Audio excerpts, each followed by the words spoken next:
एक बाप का दर्द था, बल्कि एक बाप का क्या, सारे बापों का वो दर्द था। आप वो लाइनें सुनिए, उसके बाद मैं आपको कुछ बताऊंगा।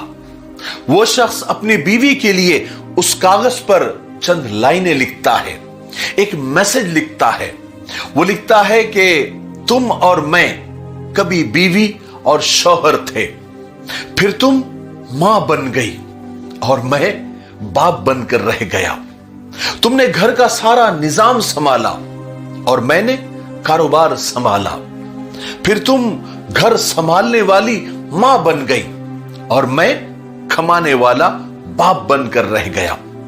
बच्चों को चोट लगी तो तुमने गले लगाया, मैंने समझाया तो तुम मोहब्बत करने वाली मां बन गई और मैं सिर्फ समझाने वाला बाप बनकर रह गया।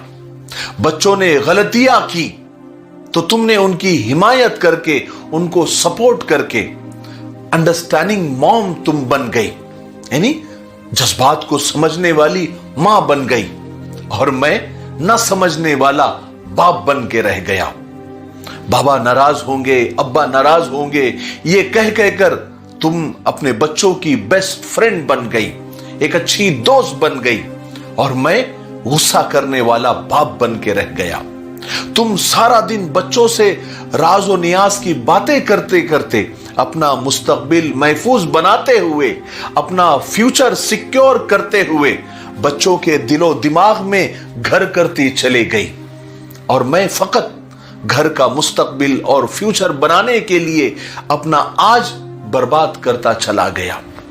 तुम्हारे आंसुओं में मां का प्यार नजर आने लगा और मैं बच्चों की आंखों में फकत बेरहम बाप बन के रह गया।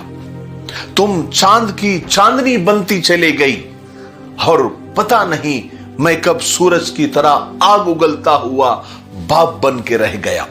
तुम एक रहम दिल और शफीक मां बनती चली गई और मैं तुम सब लोगों की जिंदगी का बोझ उठाने वाला सिर्फ एक बाप बन के रह गया।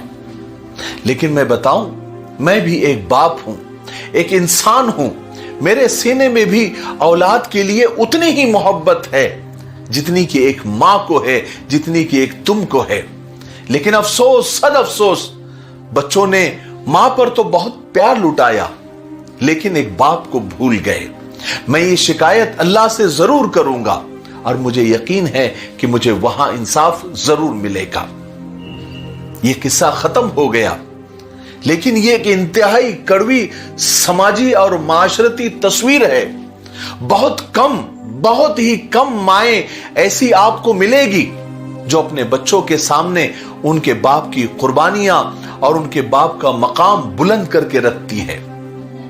बहुत कम माएं ऐसी होती है जो बच्चों को यह बताती है कि कैसे उनका बाप अपने आगे का निवाला बच्चों को खिलाकर खुद भूखा रह जाता है। कैसे एक बाप सारा दिन अपने बच्चों के लिए, अपने बच्चों के रिस्क के लिए मारा मारा फिरता है, दर बदर भटकता फिरता है। अपने बच्चों के बेहतर मुस्तकबिल के लिए, एक अच्छे फ्यूचर के लिए बाप क्या क्या कुर्बानियां देता है, किन तकलीफों का सामना उसे करना पड़ता है, किस तरह उनको उनके पैरों पर खड़ा करने के लिए बाप अपने आप को बर्बाद कर लेता है, अपने आप को खत्म कर देता है। तब कहीं जाकर औलाद किसी काबिल बनती है। मगर बहुत कम माएं ऐसी होती है जो बाप की कुर्बानियां अपने बच्चों के दिमागों में डालती है। ये डालना चाहिए। माएं ऐसा नहीं करती, बहुत अफसोस की बात है। ये औलाद को ये बातें उस वक्त समझ में आती है जब वो खुद